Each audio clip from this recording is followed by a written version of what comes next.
Thank you, Anne, and thank for the organizers for inviting me.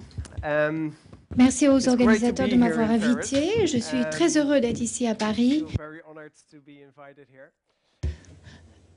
So my presentation will be Ma présentation animal health traitera de l'éthique movement animale rights and et du mouvement de cette éthique vers le droit des animaux. asking questions. Et l'éthique, ça commence par poser des questions, en fait.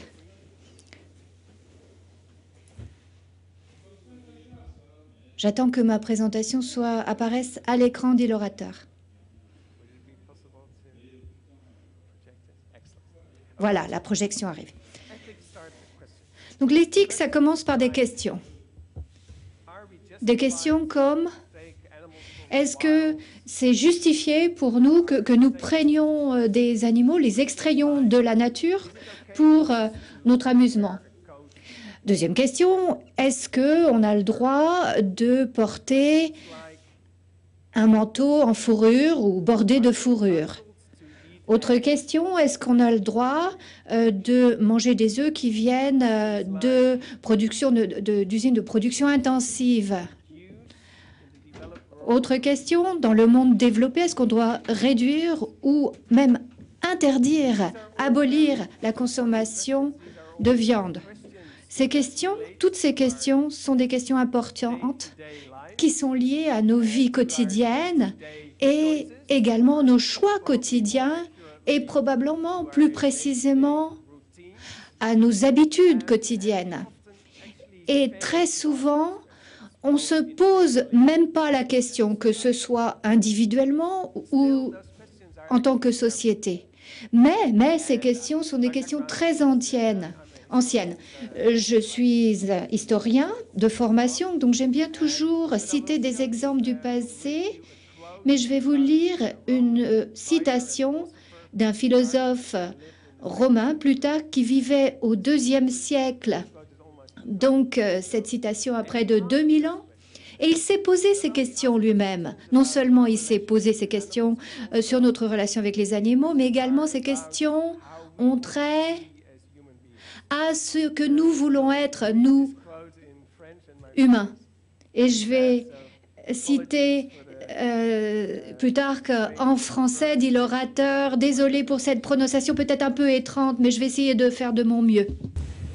moi, je vous demande avec étonnement quel motif, ou plutôt quel courage, est celui qui le premier approcha de sa bouche une chair meurtrie, qui toucha de ses lèvres les membres sanglants d'une bête expirante, qui fit servir sur sa table des corps morts et des cadavres, et dévora des membres qui, le moment d'auparavant, bêlaient, mugissaient, marchaient et voyaient. Comment ces yeux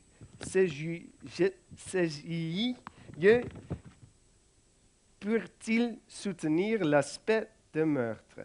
Comment put-il voir égorger, écorcher, déchirer un faible animal? Comment put-il en supporter l'odeur? Comment ne fut-il pas dégoûté et saisi d'horreur quand il vint à manière l'ordure de ses plaies à nettoyer le sang noir qui les couvrait?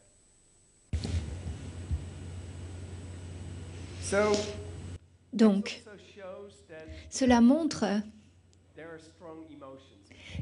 que on fait face à des émotions très puissantes ici et que ces questions sont des questions anciennes, mais que ces questions sont encore plus pertinentes actuellement qu'il y a 2000 ans, parce que nous avons accru la variété d'animaux qu'on utilise, la quantité d'animaux qu'on utilise entre guillemets, mais entre-temps, on a appris beaucoup sur qui sont ces créatures, on a appris beaucoup sur leurs capacités cognitives en particulier.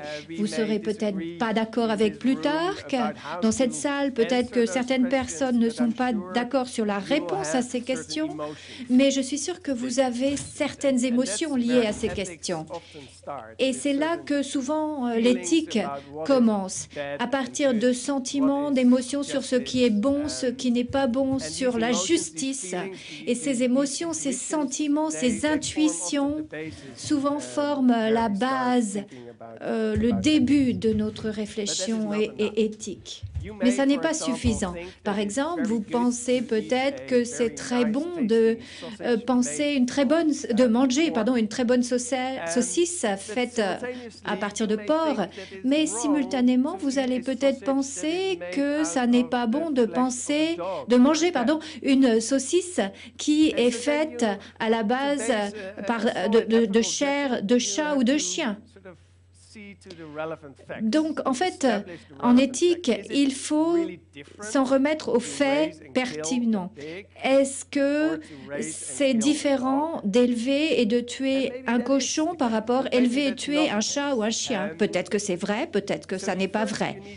Donc, d'abord, il faut vraiment en revenir aux faits. Mais ces faits ne sont jamais suffisants. Les faits en tant que tels ne vous disent rien. Mais il faut également avoir des principes, des valeurs. Et il faut appliquer ces principes et ces valeurs aux faits pour pouvoir arriver à un jugement éthique solide.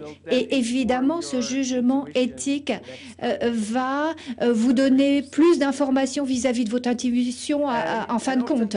Et c'est une sorte de cercle vertueux qui se crée. Et il y a une sorte de tension entre notre attitude quotidienne et ce principe éthique qu'on vient d'émettre. Nous sommes tous humains, nous avons des tendances à rationaliser notre comportement et de ce fait à continuer nos vies quotidiennes et à essayer d'évacuer cette question éthique. Mais cette tendance, la connaître, cette tendance humaine à évacuer les problèmes, c'est déjà faire un pas vers une meilleure relation avec les animaux et vers le changement de cette relation avec les animaux. Donc, ce que je voudrais faire avec vous aujourd'hui, c'est de parler un petit peu de deux approches éthiques différentes vis-à-vis des animaux, deux perspectives qui nient le fait que les animaux aient un statut juridique et une deuxième perspective qui propose qu'en fait on leur offre ce statut.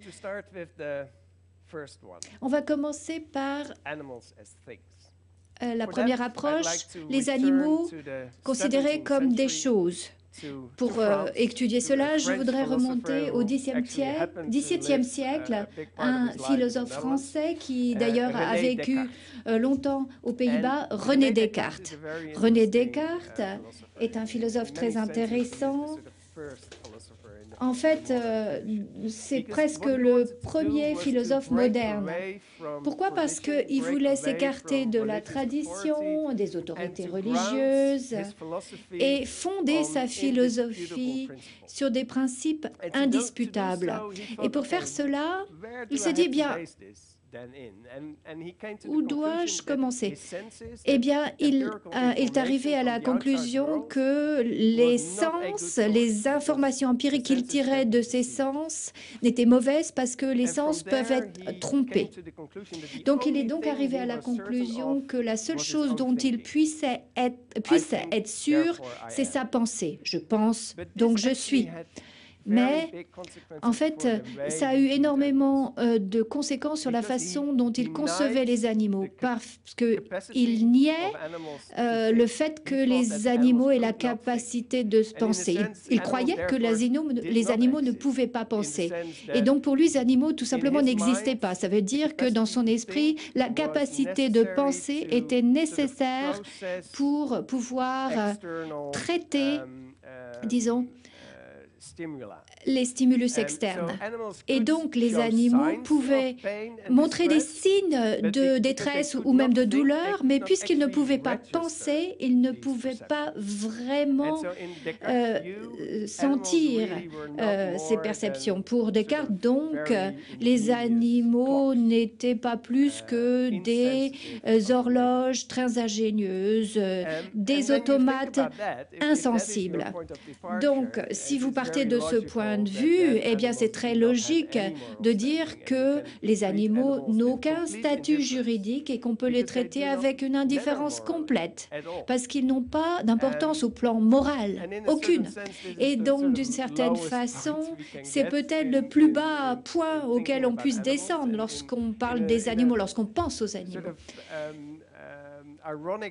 C'est d'une façon ironique, cette vision de Descartes a amené en fait beaucoup de certains autres philosophes à exprimer leur désaccord. Et ici donc j'en arrive à la deuxième perspective, qui est la théorie du contrat. Beaucoup de philosophes au XVIIe et XVIIIe siècle n'étaient pas d'accord avec Descartes sur sa théorie. Ils pensaient en fait que les animaux avaient réellement la capacité de souffrir, de sentir toute une gamme d'émotions jusqu'à un certain niveau.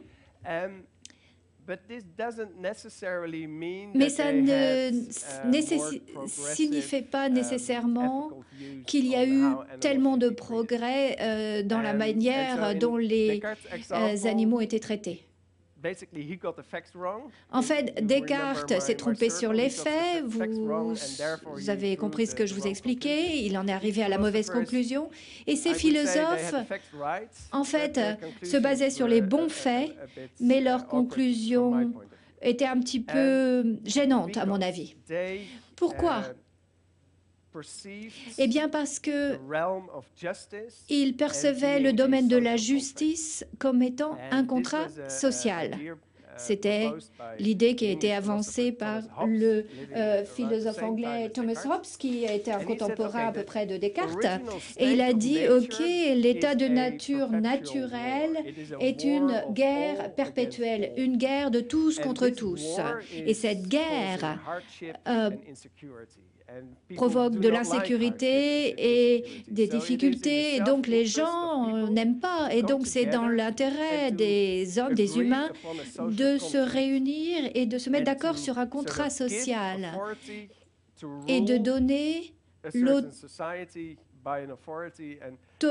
à la société et ainsi donc les membres de la société se soumettent à ces règles. C'est une contrainte, mais en acceptant cette contrainte, les membres de la société en retirent une certaine sécurité. Donc c'est ça le contrat social.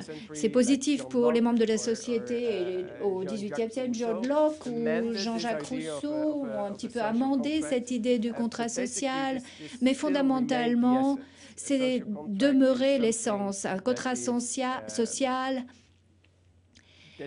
est quelque chose qui procède de l'intérêt des membres de la société et se base sur la réciprocité.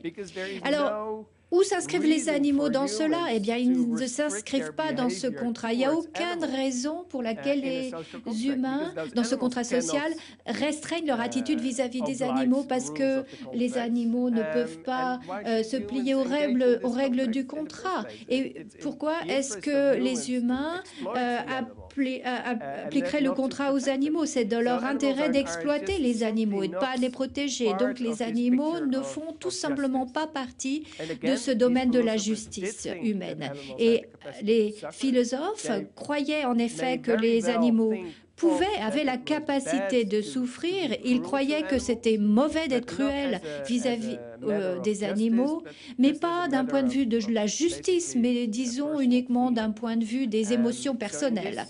Mais donc dans cette vision du contrat social, les animaux pouvaient soit avoir de la chance, pas de chance dans leur contact avec les humains, et dans la plupart du temps, ils n'avaient pas de chance.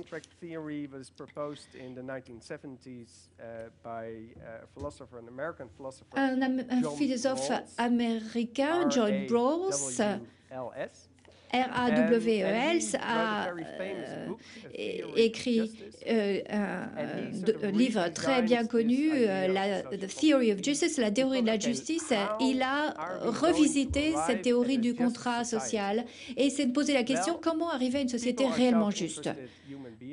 Alors, les humains sont des hommes, sont généralement rationnels, ils pensent d'abord à leur propre intérêt, mais ensemble, ils ont tendance à défendre leurs propres intérêts en tant que groupe. Donc,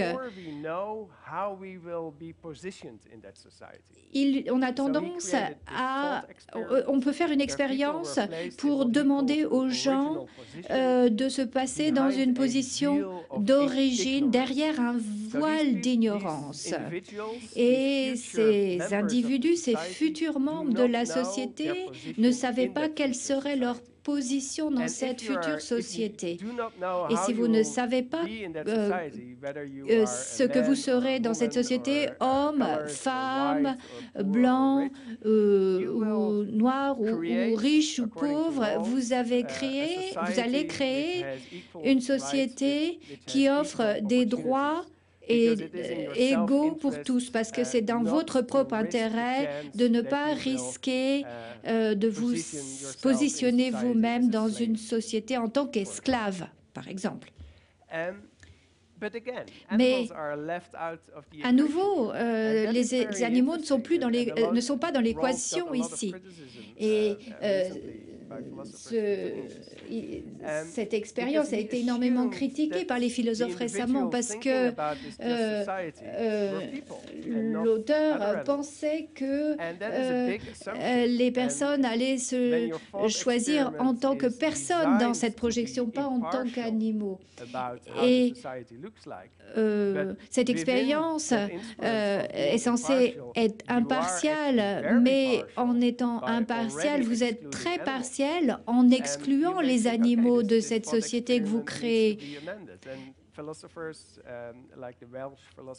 Et un philosophe comme Mark Rowlands a critiqué ce modèle et a inclus l'ignorance dans la position d'origine, c'est-à-dire le choix à quelle espèce vous allez appartenir dans la société que vous inventez, qu'il s'agisse d'un humain ou d'un animal, dans cette création de l'esprit, derrière ce voile. Et bien entendu, dans ce cas, vous ne voulez pas appartenir à une société qui mange des poulets parce que vous risquez d'être poulet dans cette société que vous inventez. Donc, en résumé, cette théorie du contrat a tendance à exclure les animaux du contrat social. Passons maintenant aux théories qui incluent réellement les animaux. À l'inverse, on remonte au XVIIIe siècle. Certains philosophes ont en effet pensé que les animaux pouvaient sentir certaines émotions. Voilà une image de Jeremy Bentham, qui est le père fondateur de la perspective éthique qui s'appelle l'utilitarianisme. L'utilitarianisme traite des conséquences, se concentre sur les conséquences des actions. Et pour lui, une action est bonne si elle produit des bonnes conséquences et mauvaise si elle génère des mauvaises conséquences. Qu'est-ce qui était bon et qu'est-ce qui était mauvais d'après Bentham? Eh bien, la souffrance était mauvaise et le plaisir était bon. Et donc, en fait, si vous faites quelque chose qui génère du plaisir, c'est une bonne action. Si vous faites quelque chose qui cause de la souffrance, c'est une mauvaise action. Si vous faites quelque chose qui est relativement bon, qui produit plus de plaisir que de douleur, c'est relativement bon. Si vous faites quelque chose qui produit relativement plus de souffrance que de plaisir, c'est quelque chose qui est relativement mauvais. C'est très simple. Mais c'est en fait quelque chose de très intéressant, parce que les animaux souffrent réellement, peuvent sentir le plaisir également, donc logiquement, les animaux doivent faire partie de la réalité. Et c'était ce que pensait Jerry Bentham. Et je vais citer un extrait d'un livre qu'il a écrit en 1791, si je ne fais pas d'erreur, dit l'orateur.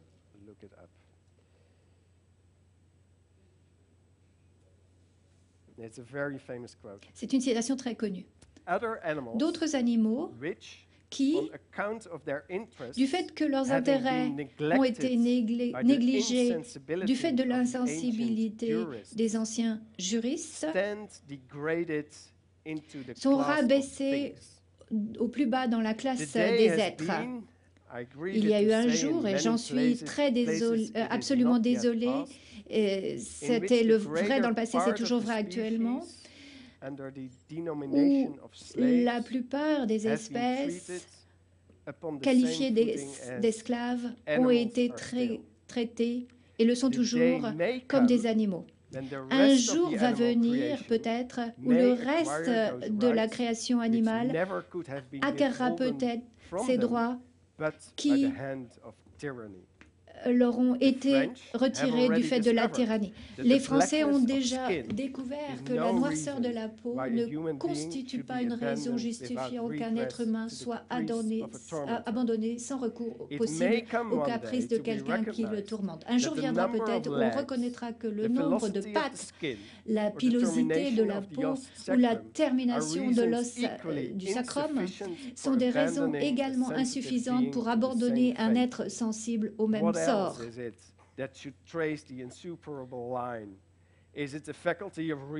Qu'est-ce qu'il doit séparer les êtres? Est-ce que c'est la capacité de raison, la capacité du discours? La question n'est pas est-ce qu'ils peuvent raisonner ou non plus est-ce qu'ils peuvent parler, mais est-ce qu'ils peuvent souffrir?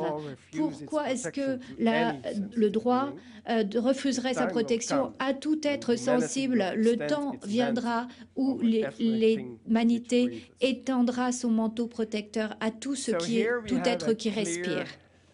Donc ici, nous avons clairement une vision morale qui vraiment complètement implique les animaux. Et dans les années 70, ça a été repris par un philosophe australien très bien connu, Peter Singer, dans les années 1970, qui a écrit une œuvre très connue, Animal Liberation, qui se basait énormément sur Bentham. Il en est arrivé à la conclusion que le plaisir que les humains retirent du fait de manger de la viande, comparé au fait de ne pas manger de la viande, ne se justifie absolument pas au vu de la souffrance que l'industrie alimentaire impose aux animaux. Donc, il soutenait le fait de devenir végétarien ou même vegan. Donc, on peut émettre des objections vis-à-vis de cette théorie, et certains philosophes l'ont bien fait depuis que Singer a écrit son ouvrage bien connu. Mais il y a en fait trois façons d'émettre des objections vis-à-vis de cette théorie. D'abord, c'est très difficile de calculer les choses. Comment mesurer la quantité de souffrance? Comment mesurer la quantité de plaisir? Comment calculer le résultat de ses propres actions? C'est très difficile d'un point de vue pratique, cette approche utilitarienne. Mais personnellement, je pense que Singer a raison de penser que la souffrance que l'industrie alimentaire moderne est sans comparaison au plaisir que ça peut apporter aux humains en mangeant de la viande. Deuxième objection, la vision de Singer qui est de prendre en intérêt, d'égaliser les intérêts des humains et des animaux. Et ça a donné lieu à un terme qui s'appelle le spécisme, c'est-à-dire c'est un terme qui dénonce les préjugés humains, préjugés selon lesquels ou la vision humaine de sa propre supériorité, de la supériorité humaine vis-à-vis des animaux. En fait, il dit, si vous êtes contre le racisme, contre le sexisme, vous devriez également être contre le spécisme.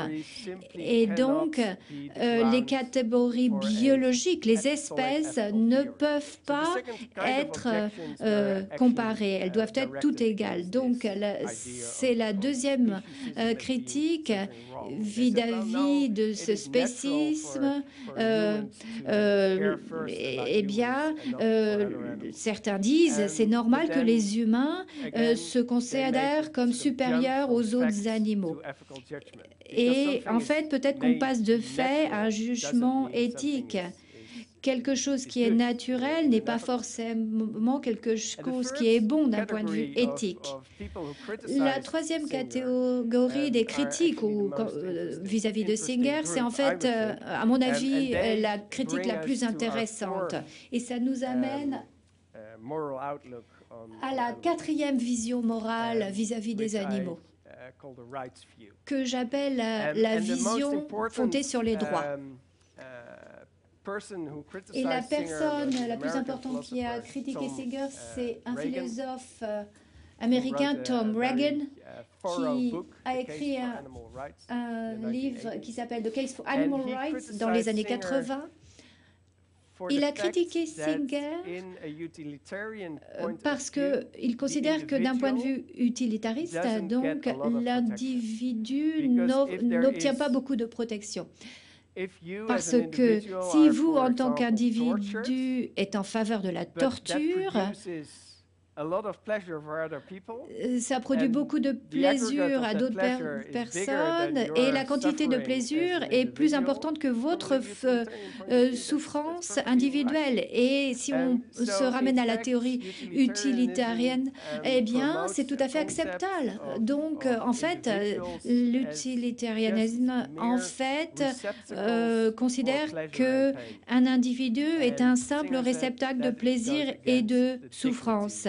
Et ce que ce philosophe considère, c'est que c'est contre la dignité, ça va à l'encontre de la dignité humaine. Et je pense que... il y a un exemple qui est tout à fait parlant. Si on prend l'exemple du viol, d'un point de vue utilitaire, eh bien, les utilitaires vont dire que le viol est mauvais parce que la souffrance de la victime du viol est plus importante que le plaisir que ça donne à l'auteur du viol. On est tous d'accord pour dire que le viol est mauvais. Mais il se dit, est-ce que c'est pas pervers qu'on pense même à inclure le plaisir de l'auteur comme étant significatif d'un point de vue moral. C'est tout à fait contre la dignité humaine. Donc Regan se base son concept sur Emmanuel Kant, le philosophe allemand bien connu, qui a dit, en fait, les êtres humains sont des êtres finis, mais Regan dit, la raison pour laquelle Kant a dit cela, eh bien, les gens peuvent se soumettre eux-mêmes à un code moral, et c'est la raison pour laquelle ils sont des entités finies. Mais Regan a dit il y a beaucoup d'êtres humains qui ne peuvent pas le faire, comme les bébés ou les personnes qui n'ont pas toutes leurs capacités mentales. Donc il faut étendre le concept. Est-ce que les handicapés mentaux doivent bénéficier de la protection? Il arrivait donc au concept de la protection de la vie. Et les êtres vivants qui ont un certain niveau de conscience, qui peuvent avoir des émotions, qui peuvent souffrir, qui ont certaines capacités mentales. Ces êtres ne sont pas seulement vivants, ils ont une vie, ils ont une expérience de la vie qui leur est propre. Ils sont sujets de la vie. Et pour tous ces êtres vivants qui sont sujets de vie, eh bien, ils ont des valeurs inhérentes en tant que tels et ne doivent pas être traités comme de simples instruments, mais comme des entités autonomes autonome, selon Kant. Et cette valeur inhérente, autonome, est blanche ou noire. Vous l'avez, soit vous l'avez pas. C'est comme être enceinte. Vous êtes enceinte, vous n'êtes pas enceinte. Et d'un point de vue objectif, peut-être que la vie humaine est beaucoup plus riche que la vie d'une souris ou que d'un humain qui est très handicapé mentalement, mais d'un point de vue de ce handicapé mental ou de la souris, la vie, c'est tout ce qu'il a. C'est le maximum qu'il puisse avoir, que cet être puisse posséder. Et donc, la valeur inhérente est quelque chose dont la conséquence est que chaque être vivant ayant une valeur inhérente doit être traité en tant qu'entité autonome. Et de ce fait, Reagan dit on ne peut pas tout simplement élever des animaux pour en tirer du lait, de la viande, des œufs, etc. Parce que si on le fait, on ne traite pas ces animaux comme des entités autonomes, mais on les traite comme des instruments. Et donc, on ignore leur valeur inhérente. Donc voilà 4 visions, 4 façons de réfléchir à l'éthique animale. Il y a d'autres approches, mais je n'ai pas un temps illimité, mais je pensais que c'était les 4 tendances les plus importantes. Ça m'amène à la question suivante. Qu'est-ce qu'on peut faire nous-mêmes actuellement ici et maintenant? Et je pense qu'il y a diverses façons de se colter à ces réflexions. D'abord, on peut s'en préoccuper dans nos vies quotidiennes, dans notre comportement en tant que consommateur. Nous faisons des courses tous les jours, probablement. Peut-être parfois plus d'une fois par jour. Et à ce moment-là, on peut prendre des décisions. Et ces décisions, il faut en être conscient, sont décisions éthiques. Il faut s'assurer peut-être qu'on prend les bonnes décisions. Et en même temps, un des grands problèmes qu'on a vis-à-vis de la dernière perspective éthique, c'est qu'il y a un énorme écart entre la réalité et ce que la théorie nous dit de faire. Et c'est un énorme gap, un énorme écart que l'on doit prendre vraiment au sérieux. C'est très, très difficile dans la société que nous avons créée actuellement d'être 100% dans le juste. Et ça peut provoquer des frustrations si on essaye d'être à 100% dans le juste. Donc, je pense qu'il y a des façons de gérer cela, d'avoir un niveau ambitieux de comportement, un comportement responsable, mais il faut que ça soit vivable pour vous individuellement, parce que si vous avez des ambitions trop élevées, vous allez peut-être être frustré et renoncer complètement. Si vous avez des ambitions trop basses, peut-être que, alors à ce moment-là, vous allez oublier votre responsabilité morale. Ça, c'est au niveau individuel. Mais nous avons tous des professions. Dans nos professions, tous les jours, nous pouvons également faire bouger les choses. Nous pouvons essayer d'influencer les sociétés pour lesquelles nous travaillons, ou le gouvernement, les institutions, pour lesquelles, les universités pour lesquelles nous travaillons, les ONG, etc. On peut, disons, rendre ces organismes plus responsables vis-à-vis des animaux par nos actions. Et dernier point, nous sommes tous des citoyens aussi. On arrive maintenant au sujet suivant, à la présentation suivante. On considère que la loi, c'est de l'éthique solidifiée. J'aime bien cette citation. Nous avons l'éthique, nous avons quelque chose qui est bon, et du fait que nous pensons que c'est bon, en tant que société, nous transformons l'éthique en législation. Nous, en tant que société, donc, suivons ces lois. Bien entendu, c'est un processus politique, et nous sommes des acteurs politiques dans la société.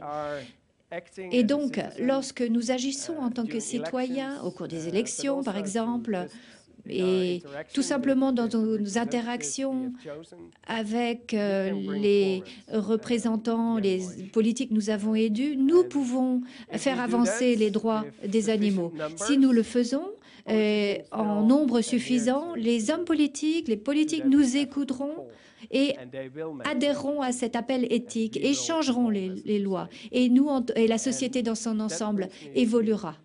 Et ça m'amène au sujet qui sera évoqué par l'oratrice suivante. Je suis très heureux de partager le micro avec elle.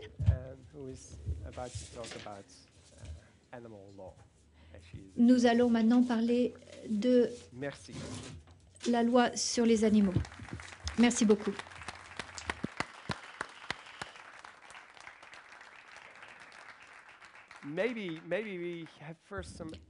D'abord, peut-être des questions? Peut-être des questions d'abord ou est-ce qu'on passe à la présentation suivante? On va directement à la présentation suivante. Cher Dirk, dank u. Pardon, mais c'est comme ça qu'on dit merci en hollandais. Et en plus, c'est la façon la plus formelle de le dire, donc je me permets, n'est-ce pas? Alors, déjà, merci beaucoup d'être ici avec nous aujourd'hui. Et je tiens à remercier Anne aussi pour l'organisation de ce colloque. Et également Karine Lou Matignon, qui est à l'origine de ce cycle de conférences, ainsi que d'un livre et d'un documentaire à paraître sur Arte, auquel j'ai eu la chance de participer. Elle aussi est à l'origine d'autres livres et articles pour informer et sensibiliser sur la cause animale, ce qui n'est pas le plus aisé en France, parce qu'on est quand même relativement en retard et réticent par rapport à ce sujet, comparativement à d'autres pays, comme notamment les Pays-Bas. Donc voilà, je tiens vraiment à la remercier. Et puis, on ne la voit pas beaucoup, elle est dans l'ombre, mais elle fait un travail absolument extraordinaire, je trouve. Donc si vous êtes d'accord, on va tous l'applaudir aujourd'hui pour ce qu'elle fait. Voilà. Donc moi, je vais pas parler de ma petite personne pendant toute la présentation, mais juste pour me présenter rapidement. Donc je suis française, j'ai fait mon master et mon doctorat à l'Université Laval au Québec. Je me suis expatriée là-bas parce que j'aime bien le Québec, j'aime bien l'accent québécois, tout ça c'est sympa, mais c'est surtout parce que j'ai pas pu j'ai pas pu travailler sur le sujet du droit animal en France, sachant que c'est relativement difficile.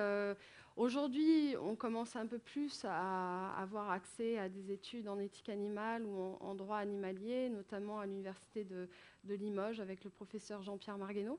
Mais c'est encore extrêmement limité. C'est un domaine qui demande à se développer et j'ai bon espoir que dans les années à venir, cette discipline qui est le droit animalier ou droit des animaux va se développer aussi en France. Voilà, donc là j'ai remis ma thèse de doctorat sur le droit du bien-être animal selon une approche globale. Donc j'ai inventorié toutes les lois, tous les instruments européens et internationaux qui peuvent exister pour la protection du bien-être des animaux ou contre la cruauté envers les animaux. Donc voilà, je vais donner quelques résultats aujourd'hui. Et puis je vais vous parler aussi un petit peu du Global Animal Law Project que je manage, enfin dont je suis la co-directrice, avec Antoine Goetschel, qui est un juriste en droit des animaux en Suisse, à Zurich, et qui est assez connu parce que c'est le seul exemple d'avocat qui a été élu par la population du canton de Zurich pour représenter les animaux. Voilà, donc c'est vraiment un bel exemple. Pour lui aussi, vous pouvez trouver des articles en ligne relativement intéressants. Voilà. Alors aujourd'hui, je vais vous parler de cette révolution animale, donc cette évolution en profondeur qui est cette véritable prise de conscience qu'on a de plus en plus à l'heure actuelle par rapport à la cause animale. On se pose justement de plus en plus de questions par rapport à nos modes de vie, à nos interactions avec les autres animaux. Est-ce que c'est juste de manger les animaux ou pas? Est-ce que c'est juste de porter leur peau ou d'aller voir des zoos, des cirques qui impliquent aussi la captivité d'animaux sauvages, etc. Donc voilà, pas mal de questions qui sont soulevées de plus en plus aujourd'hui. Moi, je suis vraiment aussi très, très heureuse de voir depuis 10 ans que je m'occupe de cette cause et notamment en droit, de voir à quel point il y a un intérêt croissant pour ces questions-là. Il y a de plus en plus notamment de végétariens, de véganes partout. ça prend de l'ampleur et c'est beau parce que c'est pas, selon moi, c'est pas juste une mode passagère. D'ailleurs, ce n'est pas une mode du tout parce que ça fait très longtemps, depuis les philosophes grecs antiques qui prenaient déjà le végétarisme ou des humanistes très célèbres qu'on ne connaît pas beaucoup par rapport à la cause animale, mais comme Voltaire, Hugo et même De Vinci, qui lui-même était végétalien et qui disait qu'un jour on condamnerait les meurtres commis envers les animaux comme on le fait par rapport aux êtres humains. Donc voilà, ça ne date pas d'aujourd'hui. Toutes les religions aussi dans le monde, y compris le Tao, etc., en Chine et autres, prônent le respect pour les animaux. Bon, après, certes, en pratique, tout le monde n'est pas religieux. Et puis, il y a aussi la société moderne qui pousse beaucoup au consumérisme, au surconsumérisme et à tout ce qui est économiquement rentable. Et ça passe aussi par l'exploitation animale. Mais ça ne veut pas dire que toutes les philosophies, tous les textes ancestraux s'accordent sur le fait de respecter la vie et les êtres vivants. Voilà, donc ça aussi, c'est pour dire que ce n'est pas juste une mode de riche occidentale, mais ça fait belle lurette que ça existe depuis... voilà, donc un peu partout dans le monde, et les racines de ces préoccupations sont extrêmement lointaines.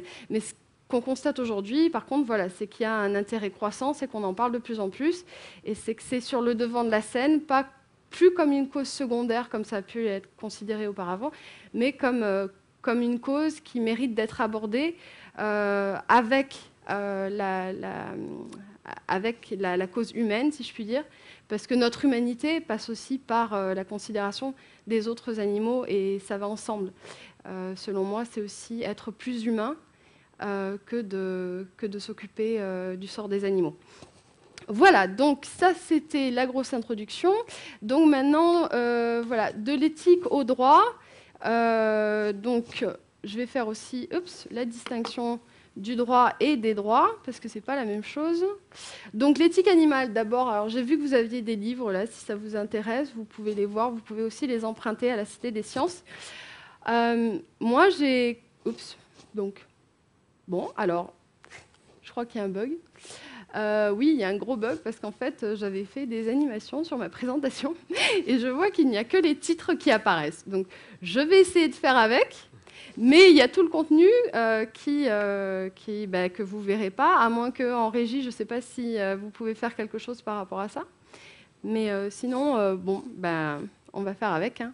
Donc, l'éthique animale. Alors, moi, j'ai commencé mes lectures en français avec... Enfin, j'ai lu les livres que Dirk a présentés, donc en anglais, qui sont les incontournables. Donc celui de Tom Regan sur le cas des droits des animaux. Il y a aussi La libération animale qui a été écrite par Peter Singer. Et là, dans cette présentation-là, j'ai fait le choix de faire une revue littéraire des livres écrits en français par des Français. Donc juste pour montrer qu'il y a quand même du choix, j'ai fait une sélection très... sélective, je me répète, mais bon, voilà, j'ai fait une sélection des essentiels, d'après moi, les incontournables, si vous voulez vous intéresser à ces questions. Et puis ensuite, vous pourrez compléter vos lectures, si vous le souhaitez, par d'autres livres, dont ceux qui sont ici. Donc, l'éthique animale de Jean-Baptiste Jean-Genvillemer, d'après moi, c'est un incontournable qui dresse vraiment le portrait de ce qu'est l'éthique animale et qui... Je suis un petit peu perdue sans mon texte, mais bon, je vais faire comme si. Voilà. Concernant les droits des animaux, il y a aussi donc celui qui a été édité par Karine Matignon, qui est aussi ici et qui a permis la participation donc, de Peter Singer, d'Elisabeth de Fontenay et voilà, d'autres auteurs importants. Et puis, je vais continuer. Alors, une distinction fondamentale à faire entre le droit et les droits des animaux. Alors, les droits des animaux, donc, dire qu'on a parlé sur le plan moral, avec le statut moral des animaux, donc... Et les droits, donc qu'est-ce que ça peut être que ces droits des animaux, finalement? Donc Valérie Giroux, elle a écrit sa thèse à Montréal, sur sa thèse de philosophie sur les droits des animaux, et elle a proposé une théorie des droits fondamentaux des animaux, dont les droits à la vie, à la liberté, et à l'intégrité. Et ce que je peux dire, c'est qu'en droit des animaux, donc là sur le plan des législations ou de la discipline académique du droit, donc ce qui est différent des droits des animaux tels qu'on les entend, c'est que ces droits-là, à la vie, à la liberté, à l'intégrité, ne sont pris en compte que dans une très faible mesure. Pourquoi ? Parce que le droit à la vie des animaux on va dire que c'est plus un droit à la non-vie des animaux qui est en vigueur, sachant que on leur prend leur vie dans toutes sortes d'activités, que ce soit donc pour l'alimentation, à des fins vestimentaires, à des fins d'expérimentation pharmaceutique, ou encore d'autres activités considérées aussi comme des activités dites de loisirs, telles que la chasse ou la corrida ou autre. Donc tout ça, c'est absolument légal. La seule chose qui est illégale, on va dire, c'est par rapport à nos animaux de compagnie, si on les tue sans nécessité, on va dire, parce qu'ils sont protégés en droit par rapport à ça. Les lois anti-cruauté qui existent, que ce soit en France ou dans d'autres pays, protègent les animaux dans une certaine mesure. On va dire que les animaux de compagnie, pour faire partie finalement de notre cercle familial, bénéficient d'un traitement de faveur, un traitement privilégié par rapport à la quantité incroyable des autres animaux qui, eux, bénéficient d'une protection qui est extrêmement limitée. Alors, elle est limitée, pourquoi ? Parce que même s'il y a des réglementations qui existent, des lois, des instruments même européens ou internationaux, qui parlent du bien-être animal. D'ailleurs, c'est intéressant de voir à quel point il peut y avoir des paradoxes aussi, parce que ces législations parlent du bien-être animal lors de leur abattage ou pendant l'élevage, dans le cadre de l'élevage intensif ou de l'expérimentation qui équivaut aussi à la vivisection. Donc parler de bien-être dans des contextes comme le meurtre, le confinement excessif ou la torture même, parce que ces animaux sont clairement parfois torturés à des fins de recherche médicale, ça me semble être un peu, un peu paradoxal que de juxtaposer ces termes côte à côte. Après, parler d'un objectif de réduction des souffrances me semblerait plus approprié, pour être intellectuellement plus cohérent. Et je voulais vous parler du projet aussi. Donc, je ne sais pas si c'est possible d'avoir à nouveau la présentation ou pas. Mais sinon, je vous invite à... Alors, oui, donc là, on a un petit peu tout. Sinon, pour le projet, je vous invite à aller sur le www.globalanimallaw.org, ce que vous avez eu sur le premier slide, donc je vais le répéter, www.globalanimallaw.org. Et donc là, vous verrez, je ne sais pas si on peut avoir au moins la page du site. Alors, je vais essayer de voir si ça marche. Donc ça, c'était... alors, je ne sais pas si ça, c'est moi qui gère ou autre. Est-ce que c'est moi là qui suis... Oui, d'accord, ok. Donc, alors, tout ça, c'est ce dont je voulais vous parler. Voilà, donc je suis désolée, on a eu un petit souci technique. Donc, je vais essayer de rattraper le coup. Alors, voilà. Donc, on en revient à la présentation. Alors, ça, c'est pour faire un petit peu d'actualité. Et puis pour être en lien aussi avec ce dont Dirk a parlé par rapport au végétarisme. C'est une citation de Mathieu Ricard. « Nous pouvons tous participer au ralentissement du réchauffement global. Il suffit d'une chose, réduire sa consommation de viande. Ou, si possible, arrêter d'en manger. » Donc, alors pourquoi peut-être que certains d'entre vous ici ont une idée de pourquoi Mathieu Ricard a fait cette déclaration. Et alors, donc, on connaît tous plus ou moins les émissions de méthane dégagées par les vaches, n'est-ce pas? Donc, cette petite BD, je la trouve très sympa, n'est-ce pas? Donc, est-ce qu'il n'y a que le méthane? Alors non, il y a aussi le CO2 et le protoxyde d'azote, qui sont donc le CO2, on connaît tous, pardon. Voilà, et le protoxyde d'azote, c'est aussi un gaz à effet de serre très puissant. Et donc voilà, tout ça, c'est dégagé c'est émis dans des proportions extrêmement importantes. Même certaines études vont jusqu'à dire que le secteur de l'élevage est responsable d'un plus grand nombre, d'une quantité plus importante d'émissions de gaz à effet de serre que tous les transports réunis. Donc, d'où l'importance d'adresser cette question à la COP21, notamment, alors que l'élevage brille par son absence, étant donné que la question de l'élevage est totalement absente des débats. On continue toujours à taper sur la tête des usual suspects avec les transports, etc. Mais pas un mot sur l'élevage, alors que pourtant, les études vont quand même dans le sens de dire que c'est le responsable numéro 1 du réchauffement global. Donc voilà, après, la question reste entière. Il y a des pétitions qui tournent pour que cette question soit abordée. Mais je crains qu'il n'y ait pas grand-chose qui soit dit à ce sujet. Le livre Meet the Truth, en anglais, qui a été réalisé aux Pays-Bas, auquel Dirk a participé, traduit en français La vérité sur la viande, donc qui dit clairement responsable numéro 1 des gaz à effet de serre. Si vous êtes intéressé par le sujet, je vous conseille vivement de le lire, parce qu'il y a plein de données chiffrées, très intéressantes, très pertinentes. Et ça permet aussi d'avoir une vision globale des problèmes de l'élevage aussi par rapport et de la consommation, de la surconsommation des produits carnés, avec les questions donc, de santé humaine, de problèmes environnementaux, de problèmes éthiques par rapport au traitement des animaux.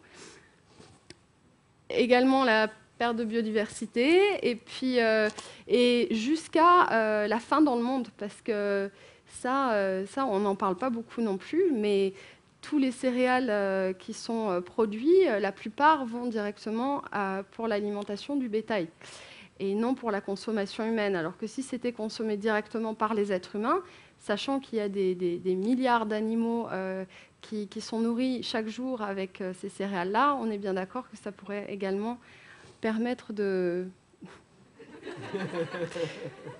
nourrir les personnes qui ont faim aujourd'hui dans le monde. Voilà. Donc, je voulais continuer ma présentation, mais je ne sais pas si ça va être possible. On va voir. En régie, voilà. Alors moi, j'étais retournée à ma présentation, donc voilà. On va attendre peut-être un petit instant. Hein. Je crois qu'il faut être patient aujourd'hui avec la technique. Je suis désolée. Hein. Donc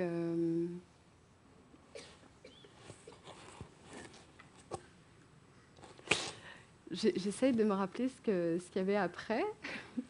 J'avoue que je suis un petit peu perdue. Donc, voilà. À nouveau quelque chose. Alors, on reprend du départ. Est-ce que je peux passer? Ok, je vais passer vite fait.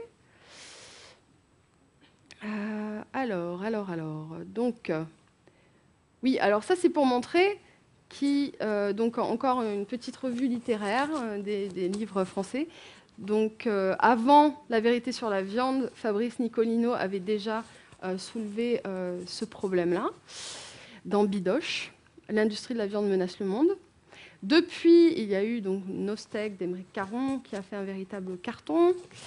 La révolution végétarienne de Thomas Lepelletier. Et récemment, Martin Gibert a écrit le livre Voir son steak comme un animal mort, qui a été extrêmement plébiscité pour son argumentaire éthique, extrêmement solide.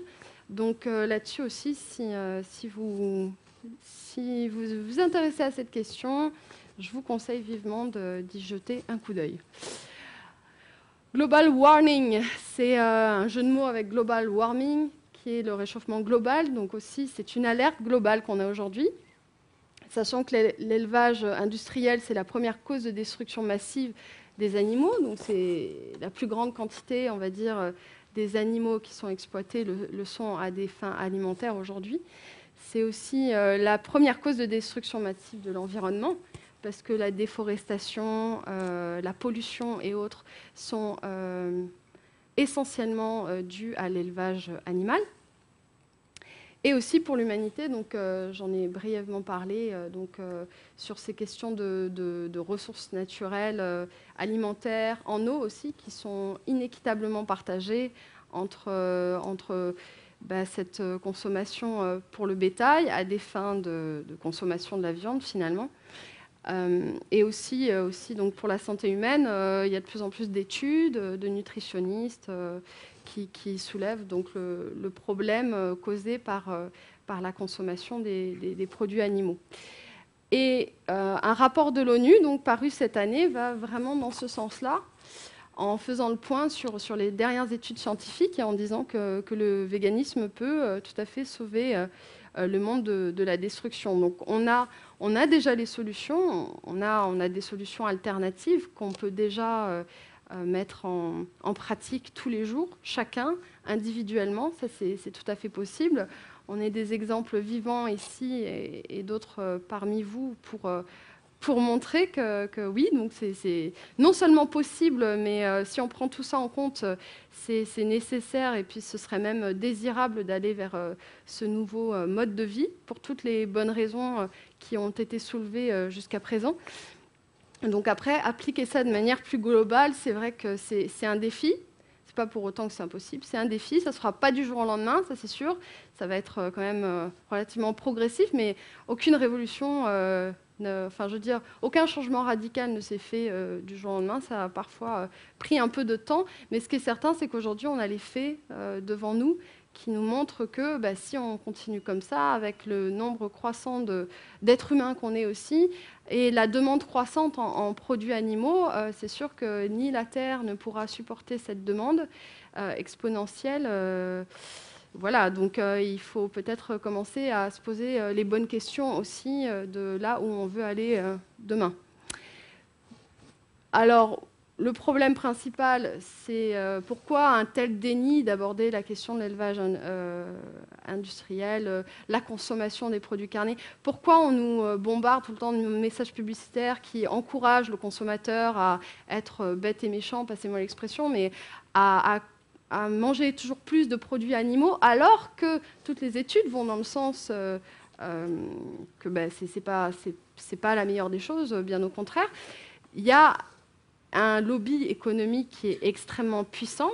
On est dans une société capitaliste qui a explosé grâce à l'élevage industriel. Et encore aujourd'hui, il y a une rentabilité de milliards et de milliards, en particulier en France, basée sur l'élevage animal. Alors, ce n'est pas parce qu'on va aller vers un mode de vie plus végétarien idéalement qu'on va avoir un PNB qui va s'effondrer. Non, on peut tout à fait justement commencer à réfléchir à des mesures de reconversion, à une agriculture qui soit justement plus diversifiée, plus équitable et qui permettrait de mieux nourrir déjà les êtres humains que nous sommes avant de penser à la rentabilité économique à tout prix. Parce qu'aujourd'hui aussi, il faut dire que les animaux paient le prix fort justement de cette surconsommation à toujours moindre prix. Voilà, donc ensuite j'ai essayé d'aller vite.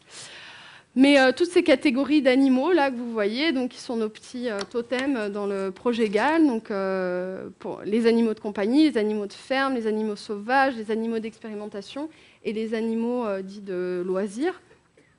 Donc tous, chacun, sont victimes d'abus inhumains quotidiennement. Donc c'est ce que je qualifie de crime contre l'animalité. Et une partie de mes recherches vise justement à voir quelles sont les analogies qu'on peut faire entre les crimes contre l'humanité et les crimes contre l'animalité. Et il s'avère que, en fait, l'analogie est presque parfaite. Parce que les meurtres, on l'a vu, les meurtres de masse, y compris envers les animaux, sont perpétrés quotidiennement et en toute légalité.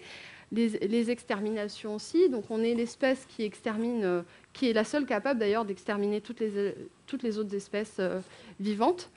Réduction en esclavage, donc évidemment les animaux sont exploités. Donc c'est dire qu'a soulevé ce parallèle également tout à l'heure. Donc voilà, le confinement, torture, viol. Alors, le viol aussi est légal envers les animaux dans certains pays. Encore aujourd'hui, l'Allemagne l'a interdit il n'y a pas très longtemps, la zoophilie. Ça a été légal jusqu'à, je crois, il y a 2 ans en arrière.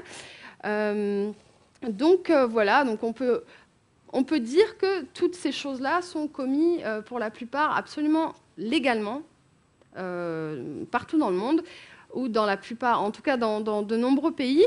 Et donc, voilà, moi je me suis intéressée à voir dans quelle mesure le droit pourrait adresser ces crimes contre l'animalité dans la même mesure, ou au moins dans une mesure similaire que envers les crimes contre l'humanité, ou du moins prendre en considération et reconnaître qu'il existe des crimes contre l'animalité qui sont perpétrés et qui méritent d'être reconnus comme tels, plutôt que comme des choses normales qui se passent tous les jours voilà, où on n'a pas trop à se poser de questions par rapport à ça.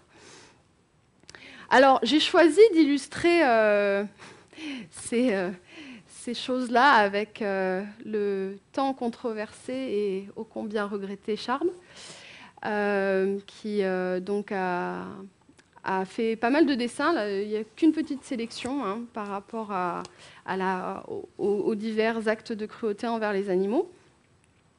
Et donc les autres dessinateurs se sont aussi impliqués par rapport à ça. Et je vous encourage à lire les puces de Luce Lapin dans le Charlie, puisque c'est le seul journal français qui aborde les cas de maltraitance animale toutes les semaines. Voilà. Donc ensuite, petit aperçu de où on en est en France. Alors très bref, très brièvement, avec les principaux articles. Donc l'article 214.1 du Code rural et le nouvel article 514.14 du Code civil qui reconnaît la sensibilité des animaux. Le code pénal qui condamne généralement la cruauté envers les animaux, à savoir les sévices et les abandons. Mais donc là encore, c'est plutôt pour les animaux de compagnie que pour les autres. Et il y a donc l'exception bien connue de l'alinéa 7 pour les corridas et les combats de coqs, là où une tradition peut être invoquée. Donc les corridas dans le sud de la France et les combats de coqs dans le nord de la France et également dans les îles françaises. Ensuite, on a notre foie gras. On est toujours le premier producteur mondial de foie gras. La Chine commence à nous concurrencer pas mal parce que c'est le deuxième producteur. Mais donc, ce qu'on peut voir, surtout ce qui est intéressant là, c'est de voir tous les autres pays européens qui ont interdit le foie gras, enfin la production du foie gras. Et voilà, donc maintenant je passe vite fait à la base de données que vous pourrez trouver sur le site du GAL Project. Donc cette base de données, je l'ai constituée en vertu de, voilà, selon mes résultats de recherche. Donc tous les pays que vous voyez ont des législations par rapport à la protection des animaux contre la cruauté. Et il n'y a que les pays en gris où j'ai rien trouvé du tout. Ce qu'il y a en vert, c'est les pays en vert, donc ils ont une législation, on va dire, assez minimale par rapport à la protection des animaux.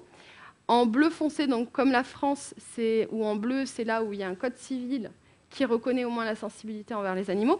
Il faut que je la change parce que j'ai appris hier que la Colombie avait reconnu la sensibilité animale aussi dans sa loi. Donc voilà, ça avance doucement mais sûrement. Et ensuite, je vous laisserai voir la légende si ça vous intéresse d'en savoir plus. Il y a aussi des constitutions qui ont été adoptées. Donc ça, c'est les pays en violet, des dispositions constitutionnelles pour la protection des animaux. Donc c'est érigé au plus haut niveau de la législation dans certains pays. Au niveau européen, donc on a des standards de protection relativement élevés quand même par rapport aux autres pays du monde. Bon, sans dire qu'ils sont idéaux ou que c'est une bonne protection, parce que ce serait beaucoup trop s'avancer. Mais au moins, on a des standards plus élevés que d'autres régions du monde, où les cages en batterie ont été interdites pour les poules pondeuses, les tests sur les cosmétiques, les tests sur les animaux pour des fins cosmétiques ont été interdites aussi. Ensuite, les normes internationales de l'Organisation mondiale de la santé animale, l'OIE, qui est basée ici à Paris, Donc ces normes, elles sont extrêmement minimalistes. C'est vraiment pour dire qu'il y a quelque chose qui existe au niveau international pour protéger les animaux dans le cadre de l'élevage, des transports et de l'expérimentation notamment. Mais il y a aussi des normes de bien-être animal pour les chiens errants. Et ces normes disent clairement qu'en gros, ils peuvent être éradiqués de presque toutes les façons qui soient. Donc, si vous regardez ces normes, en fait, donc les titres semblent dire que finalement tout va bien parce qu'il y a des normes internationales pour le bien-être des animaux. Mais quand on regarde, quand on lit les textes, on se rend compte que finalement, ces textes ne font que cautionner l'exploitation des animaux et le mal-être animal finalement, plutôt que de réellement protéger le bien-être des animaux. Au niveau universel, il n'y a rien du tout encore aujourd'hui. Il y a une proposition de déclaration universelle pour le bien-être animal. Et moi, dans ma thèse de doctorat, j'ai justement aussi proposé une convention internationale pour le bien-être des animaux et également une institution à l'ONU pour la protection animale, puisque même si le mandat de l'ONU est de protéger la paix dans le monde et aussi donc, les êtres vivants, eh ben, les animaux brillent encore par leur absence à l'ONU. Donc ce serait aussi peut-être le moment de commencer à s'en préoccuper. Alors ça, c'est un petit peu compliqué, mais somme toute, c'est notre matrice par laquelle vous pouvez, tous ici présents, si vous le souhaitez, faire des propositions pour améliorer la protection des animaux dans le droit. On a donc identifié plusieurs niveaux, donc du niveau local au niveau universel, plusieurs buts, objectifs, adopter de nouvelles législations, appliquer les législations, enfin mieux appliquer les législations existantes, améliorer de manière générale le système juridique pour la protection des animaux, comme par exemple changer le statut des animaux du statut de choses à celui d'être sensible, par exemple. Et aussi l'éducation, donc, qui est fondamentale dès le plus jeune âge, et puis à mon avis aussi au niveau universitaire, pour qu'il y ait une plus grande prise de conscience de la protection animale et aussi donc, sur le droit des animaux. Et donc chacun, comme vous pouvez le voir déjà dans la matrice, qu'on a commencé à remplir pas mal, donc on a fait des propositions à court, moyen, long terme, et aussi des utopies. Pourquoi des utopies ou ce qui peut sembler complètement utopique aujourd'hui, comme, je ne sais pas, adopter un traité universel sur les droits des animaux. Aujourd'hui, ça peut sembler totalement utopique, et puis peut-être que ce sera une réalité de demain. Donc, je pense qu'il faut savoir être visionnaire, regarder loin si un jour on veut avoir des chances d'y arriver. Et donc, je vous remercie beaucoup pour votre attention. Et puis, je pense qu'on va pouvoir passer ensuite aux questions. Voilà, merci beaucoup.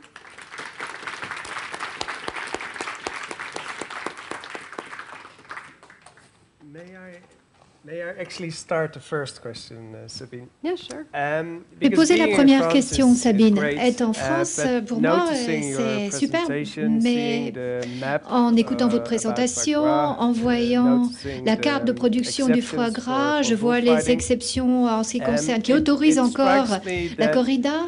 Ce qui me frappe, c'est que la France n'est pas très avancée dans le domaine de la protection des animaux. Et c'est peu de le dire. Comparé à l'Allemagne, les Pays-Bas, l'Angleterre, la France est un petit peu en retard. Au niveau de l'Union européenne, je crois que la France bloque en fait souvent la promotion des droits des animaux plutôt que de promouvoir les droits des animaux. Pourquoi, à votre avis ? Qu'en est-il? Merci beaucoup de votre question, excellente question. Je ne suis pas sûre, est-ce que je dois répondre en français ou en anglais? Qu'est-ce que vous préférez? En français? D'accord, ok. En français alors. Selon moi, pour avoir pu voyager pas mal quand même, et puis avoir le point de vue aussi d'autres pays, d'autres systèmes législatifs et d'autres systèmes sociopolitiques également, j'ai quelques raisons qui me viennent à l'esprit. Notamment, je pense que la France est un pays foncièrement traditionnaliste.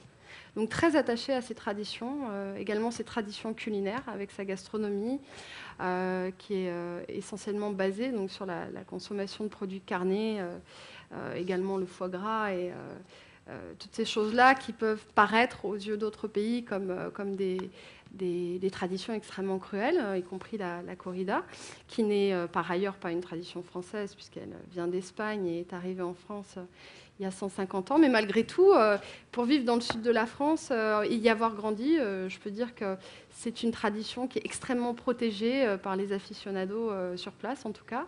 Ils y sont très attachés. Donc voilà, aussi au niveau politique, je pense qu'il y a, donc pour faire le lien avec la corrida, il y a une espèce d'oligarchie tauromachique qui est très présente, à savoir que certains politiciens sont vraiment acquis à la tauromachie ou à d'autres sortes de traditions, avec un lobby, encore une fois, très puissant, qui protège ses intérêts bien gardés, qui cause le sort actuel des animaux en France, ou en tout cas qui empêche de le faire évoluer autant que le statut des animaux pourrait évoluer si on n'avait pas une telle puissance politique et économique à travers ces lobbies. Et comme tu l'as soulevé, la France est aussi le pays de Descartes et encore profondément cartésienne, je pense, dans l'âme. Et donc avec cette objectivisation, cette chosification des animaux qui est absolument omniprésente dans la conception, dans notre rapport même, dans le rapport en tout cas, qui est socialement mis en avant par rapport aux autres animaux, comme quoi finalement ils sont là à notre service et puis bon, on a le droit de les utiliser. Pourquoi on n'aurait pas le droit? Enfin, qu'est-ce que c'est que cette idée-là? Donc ça, c'est vraiment quelque chose de profondément cartésien, je pense aussi à l'origine. Et enfin, ce qui m'étonne beaucoup, ce qui est étonnant, on va dire, en France, c'est qu'il y a une réelle végéphobie. Alors, passez-moi l'expression, je ne cherche pas à victimiser les végétariens, mais c'est juste factuel. Autant dans d'autres pays, il va y avoir des publicités qui vont dénoncer la maltraitance animale ou qui vont carrément promouvoir les alternatives végétariennes vraiment, enfin je veux dire, pas autant, mais en tout cas qui vont vraiment aller dans le sens du végétarisme. Autant en France, on a des publicités, je ne sais pas si je peux dire la marque ou pas, ou peut-être vous... Voilà, on a certaines marques en tout cas qui tapent vraiment sur les végétariens, comme quoi c'est enquiquinant ou c'est vraiment quelque chose de très dur à vivre. Alors qu'en fait, c'est pas du tout le cas, surtout quand on veut vivre justement en cohérence avec ses valeurs personnelles. Ça n'a rien d'une frustration, mais c'est plutôt un plaisir au contraire que de se dire aujourd'hui encore, j'ai tué personne, ça va, tout va bien, je suis contente. Donc voilà, mais il y a une végéphobie qui est extrêmement présente, et puis il y a aussi une hypocrisie réelle des publicités qui nous montrent finalement que l'amour est dans le pré avec les poules, les vaches, tout ça. C'est très beau, c'est le monde des bisounours, alors qu'en fait, en réalité, c'est pas du tout comme ça que ça se passe. Et vous êtes nombreux ici à le savoir. Donc après, c'est vrai qu'il y a donc ce travestissement de la consommation animale comme quelque chose de très beau, de très sexy même parfois, alors que, en réalité, c'est l'horreur absolue. Voilà. Mais donc, par rapport à la France, je pense que ces éléments-là font l'exception française par rapport au reste des pays, et notamment des pays européens. Si je puis me permettre, j'aurais juste une petite question aussi avant de passer à l'audience. Penses-tu que la protection animale devrait devenir une préoccupation politique globale? Oui, il n'y a aucun doute dans mon esprit que tel devrait être le cas et que ça sera le cas. Ça émerge déjà maintenant. Je vois de plus en plus un cadre politique au niveau international qui se met en place, qui s'ouvre de plus en plus aux droits animaux, qui reconnaît de plus en plus l'importance du bien-être animal, de la protection de la vie sauvage. Et la raison pour laquelle je dis que c'est important et que c'est nécessaire, c'est tout simplement parce que nous partageons tous une seule et même planète. Et la politique internationale a beaucoup de défauts, mais c'est la meilleure politique, la seule politique que nous ayons pour nous assurer que nous et que toutes les espèces sur cette planète continueront à vivre et à prospérer. Donc, c'est pour ça qu'il faut avoir une politique internationale et les animaux, dans de nombreuses façons, sont imbriqués dans toutes ces politiques internationales et donc devraient être inclus. Donc, mais ça signifie qu'il faut qu'il y ait un changement conceptuel. Je veux dire que les politiques internationales, comme par exemple aux Nations Unies, sont très anthropocentriques. Ces politiques se centrent sur une approche centrée sur les humains. Les humains d'abord et les animaux, en fait, sont considérés juste comme des ressources. Donc, il faudrait qu'il y ait une meilleure sensibilisation sur ce que sont les animaux, des animaux sensibles, des êtres sensibles. C'est reconnu dans le traité de Lisbonne, ici au niveau de l'Union européenne, mais ça doit s'étendre au niveau international. Et il y a un concept très intéressant qui nous permettrait de repenser notre relation avec les animaux.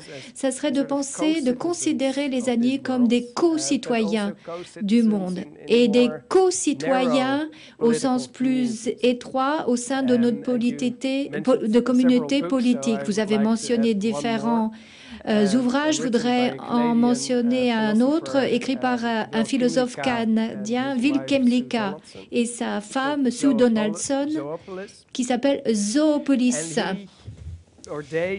Et ils essayent de reconceptualiser l'animal comme étant un co-citoyen.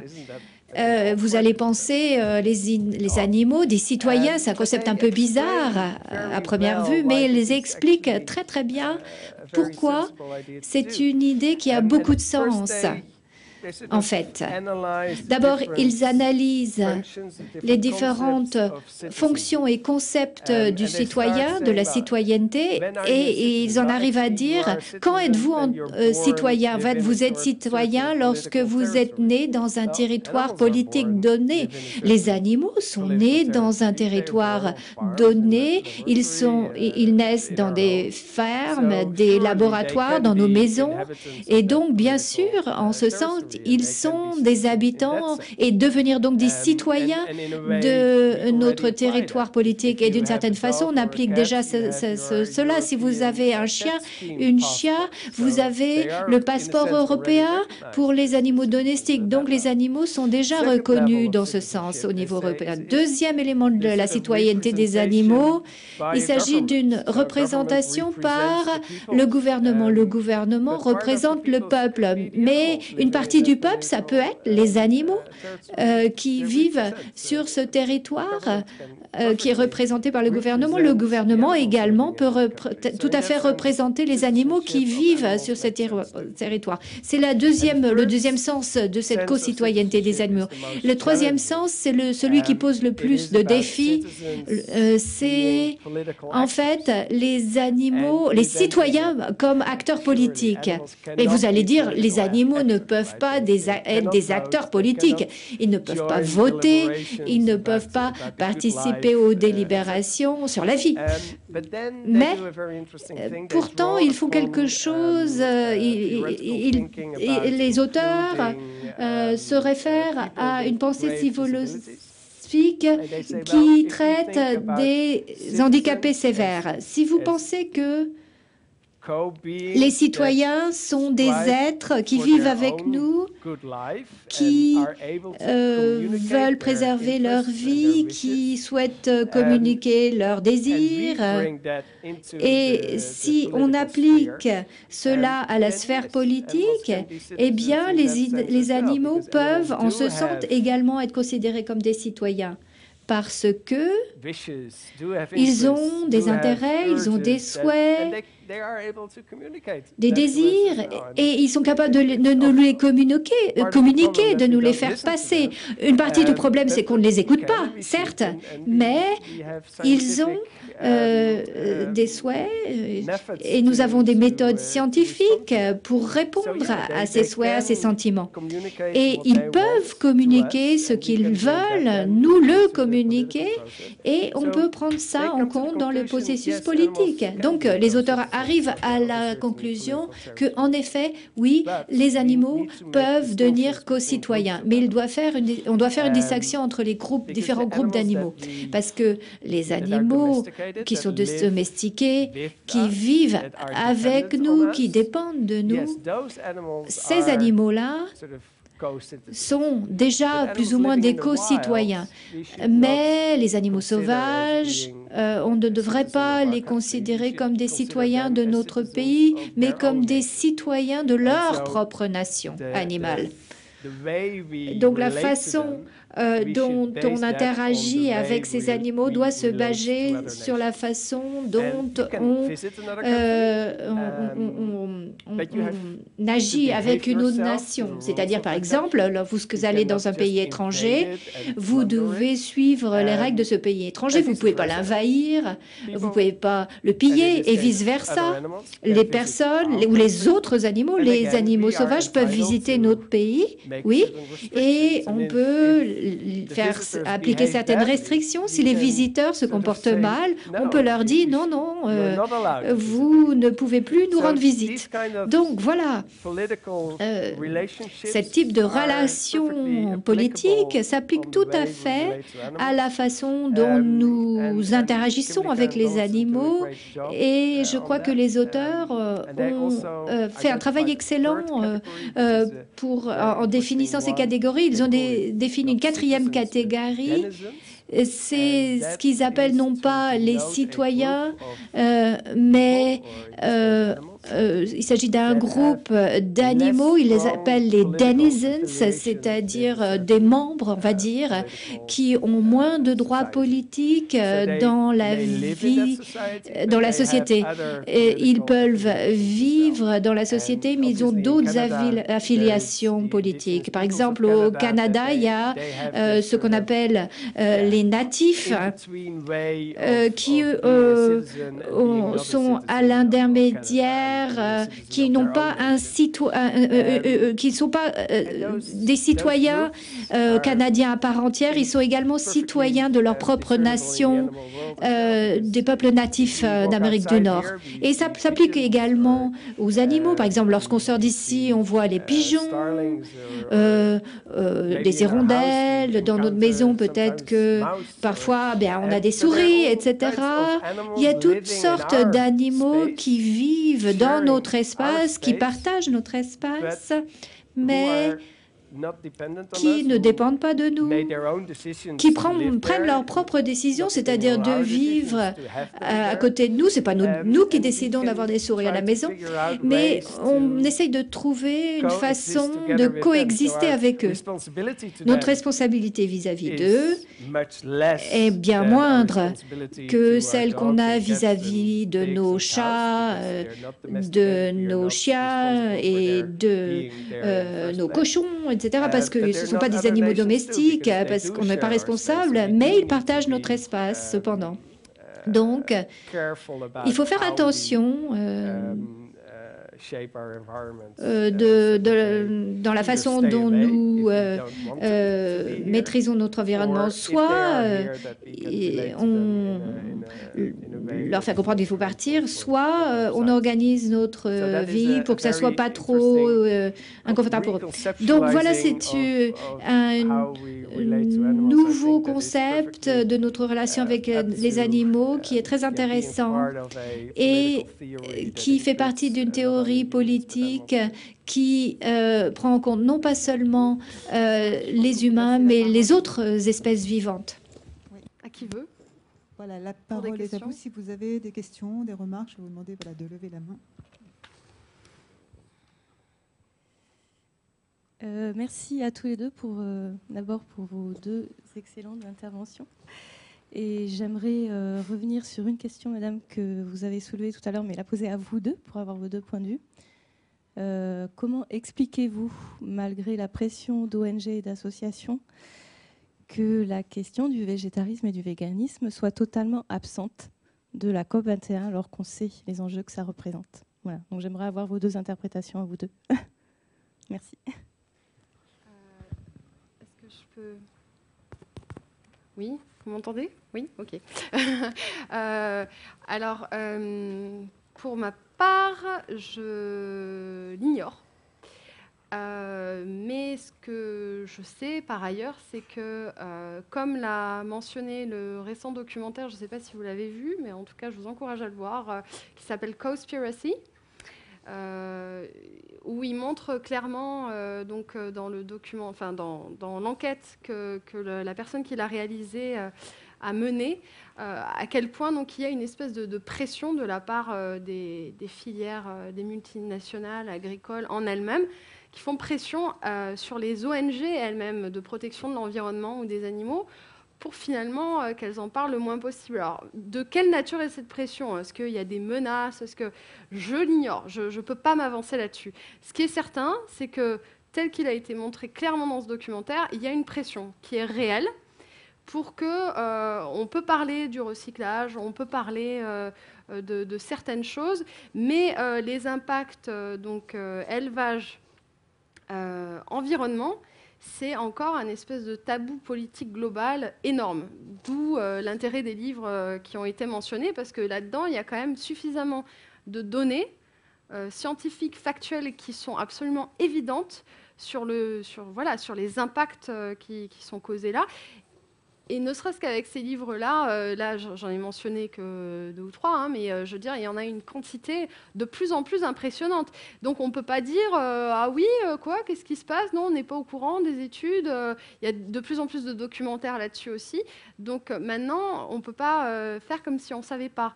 Et les hommes politiques qui sont à la COP 21, on peut leur faire beaucoup de... Enfin, être indulgents, mais ils en sont aussi extrêmement conscients. Donc après, c'est un choix. Il y a un manque de volonté politique réelle qui est d'adresser ce qu'il y a dans les assiettes du consommateur. Mais il y a aussi un réel tabou autour de ça. Et voilà, ça c'est pour ce que je sais. Après, Dirk a pu travailler aussi plus en rapport avec l'ONU, et notamment avec la FAO, l'Organisation des Nations Unies pour l'alimentation et l'agriculture, et peut-être qu'il aura plus d'éléments à nous fournir par rapport à ça. Je vous en prie.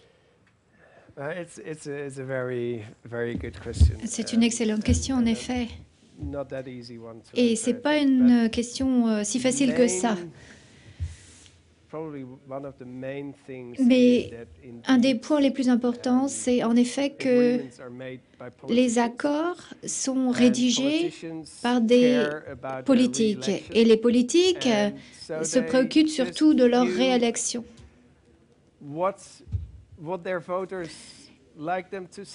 Et ils disent ce que leurs électeurs aiment bien qu'ils disent. Et s'ils présentent des législations sur le végétarianisme ou le véganisme, leurs électeurs risquent de ne pas les réélire. En fait, ils répondent aux attentes des voteurs, et tant que le végétarianisme ne sera pas quelque chose qui a le soutien de la majorité de la population, il n'y aura aucune majorité d'hommes politiques qui diront il faut promouvoir cette façon de vivre. Ça revient à ça, bien entendu, je le crains. Mais bien entendu, l'impact des lobbies, comme vous l'avez dit, et le pouvoir des éleveurs, bien entendu, et ça, il faut le prendre en compte, c'est une réalité indéniable. Mais c'est très impopulaire politiquement de dire qu'il faut réduire la consommation de viande, de produits carnés. Il y a une expérience intéressante qui a été faite récemment aux Pays-Bas. À l'université, ils ont introduit une journée sans viande à la cantine le lundi. Les étudiants avaient le droit d'apporter leur propre viande de chez eux, mais ce n'était pas une interdiction, mais c'était juste pas disponible à la cantine. Et les étudiants se sont sentis offensés dans leurs choix, dans leurs attitudes quotidiennes. Donc il y a une réponse assez abrupte. Mais je pense que c'est très... Moi, ça montre l'état de la situation. Mais aussi, moi, si j'allais dans cette cantine, je verrais qu'il n'y a pas de choix pour nous, les véganes. On n'est pas pris en compte. Ça montre la situation également. Et s'il y a un changement, ça doit partir de la base, ça sera un mouvement bottom-up. Mais déjà, ce mouvement devient de plus en plus important. Et donc, c'est déjà représenté dans la politique. Par exemple, aux Pays-Bas, déjà, nous avons un certain nombre de partis politiques qui sont fortement en faveur du végétarianisme. Nous avons un parti politique qui se concentre sur les animaux qui existent depuis 2006. Ils sont représentés au niveau régional, au Sénat, etc. Mais en fait, c'est aussi une question européenne parce que aux Pays-Bas, nous avons un bipartisme comme en Angleterre, donc c'est très difficile pour des petits partis de se faire entendre. Tout dépend également des institutions politiques d'un pays. La façon dont on peut traiter un problème dépend des institutions politiques. C'est difficile dans un certain contexte politique de s'assurer qu'un problème particulier est traité dans l'arène politique. J'espère que j'ai répondu à votre question. Y a-t-il d'autres questions?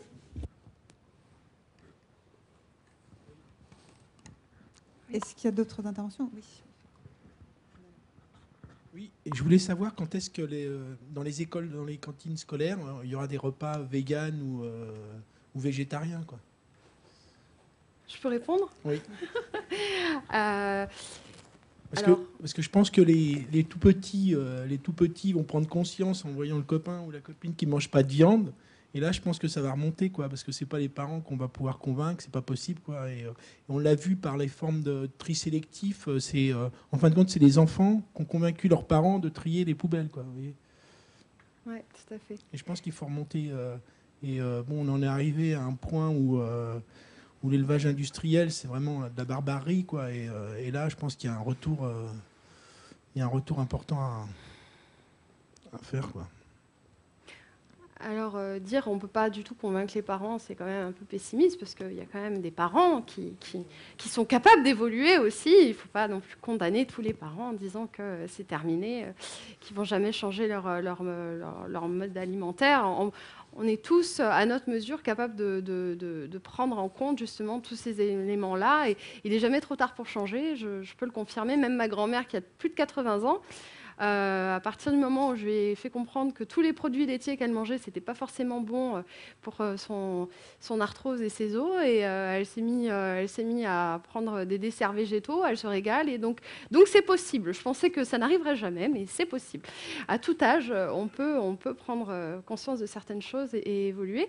Par rapport aux repas, dans les repas, propositions végétariennes dans les cantines scolaires, donc il y a une proposition qui a été formulée. Il y a aussi notamment un article qui a été écrit par plusieurs intellectuels, dont Jean-Baptiste Jean-Genvillemer, Émeric Caron, Mathieu Ricard, etc., pour promouvoir le repas végétarien comme étant le repas le plus laïque de tous, qui pouvait mettre tout le monde d'accord. Donc ça, c'était quand même un argument, et ça reste un argument très fort en faveur d'une option, on est d'accord, d'une option végétarienne au moins pour les enfants qui souhaitent manger végétarien dans les cantines. Donc cette proposition de loi proposée par Yves Gégaud, je sais plus, Gégaud. Voilà. Je suis désolée, je suis plus trop en France, donc voilà. J'ai du mal à suivre tout. Et j'ai reçu un email d'ailleurs hier d'une pétition de sa part sur change.org pour une transition protéique justement de l'alimentation carnée à une alimentation végétarienne, voire végane. Et donc aussi en rapport avec la COP21 en disant... finalement, en prenant appui sur la COP21, en disant qu'aujourd'hui, on est bien conscient des impacts de l'élevage et tout ça, pour justement aller dans le sens de sa proposition de loi, qui est d'avoir une alternative végétarienne dans les cantines scolaires.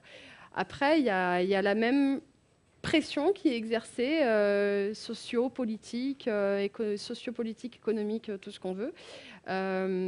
Il y a aussi justement cette espèce de liberté, de droit de manger de la viande, un espèce de sacro-sainte liberté ou de droit qui est systématiquement mis en avant, comme si ça allait être une réduction de cette liberté ou de ce droit-là, alors que bon, là, on n'en est pas là, on n'en est pas, même si, d'après moi, ce serait pas une si mauvaise chose que de retirer ça, comme ça, au moins, on pourrait avancer, on n'aurait plus le choix d'avancer vers un monde plus humain, plus écologique, et puis plus humain aussi envers les autres êtres humains, et pour notre santé. Mais là, on n'en est pas là du tout, on n'en est pas à supprimer le droit de qui que ce soit de manger ce qu'ils veulent, on en est à proposer, pour ceux qui le souhaitent, d'avoir un repas plus complet que 3 feuilles de salade et 2 pommes de terre, mais voilà, avec un repas végétarien ou végétalien qui soit équilibré aussi pour les enfants. Donc voilà, je sais que c'est en cours, mais il y a beaucoup de résistance. Donc voilà, pour l'instant. Peut-être que certains en savent plus à ce sujet, et à ce moment-là, qui pourront vous répondre, mais moi, c'est ce que je sais par rapport à ça. Compagnie aérienne ? Ah oui.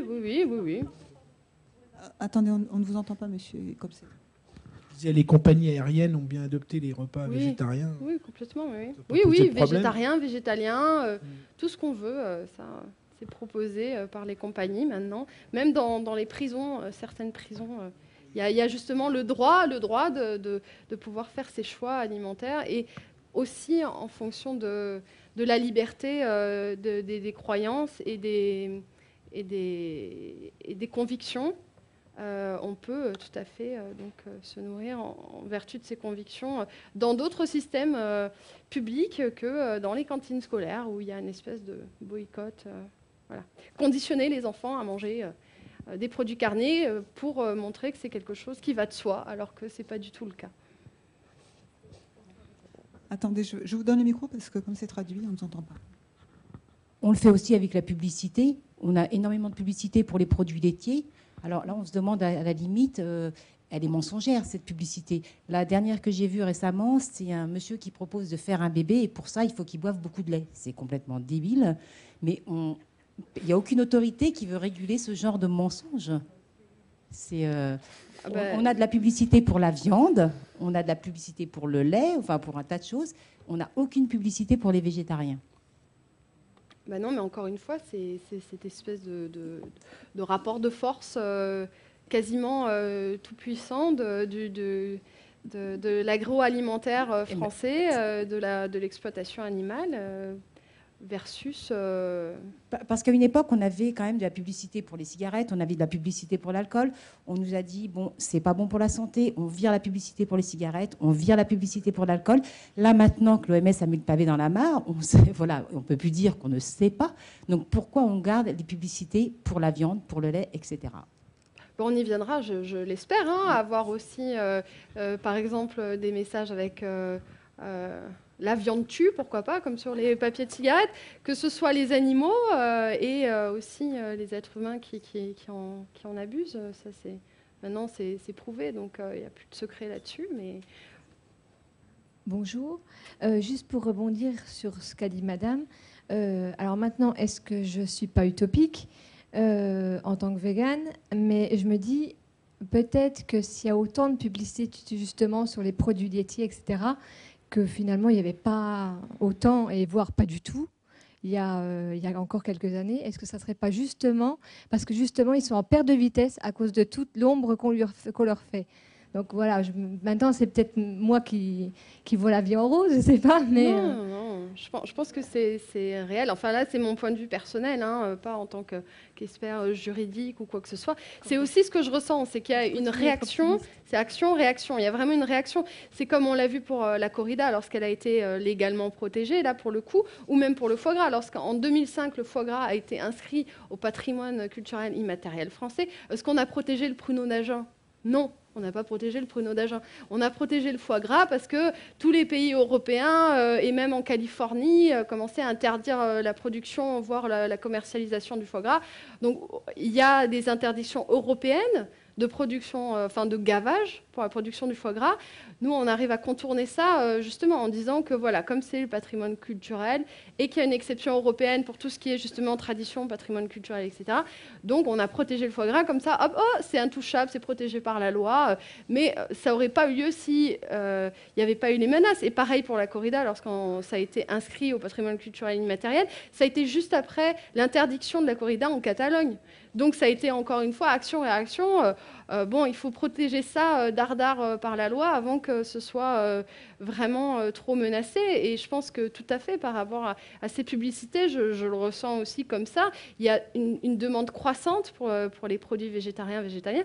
Il y a un véritable, encore une fois, boycott en France où il y a très peu de choix et c'est pas les meilleurs, franchement, qu'on peut trouver. Donc c'est une espèce de découragement des gens qui ont envie vraiment de s'y mettre.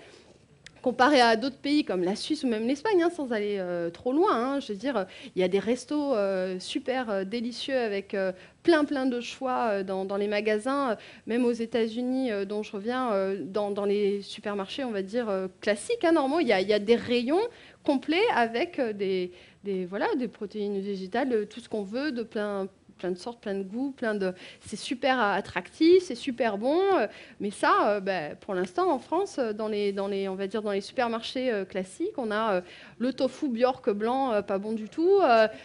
Même quand on le cuisine, ça passe, mais c'est loin d'être quelque chose d'attractif, quoi. Hein. Moi, c'est le dépannage de dernière minute, hein, mais bon, là encore, pas évident.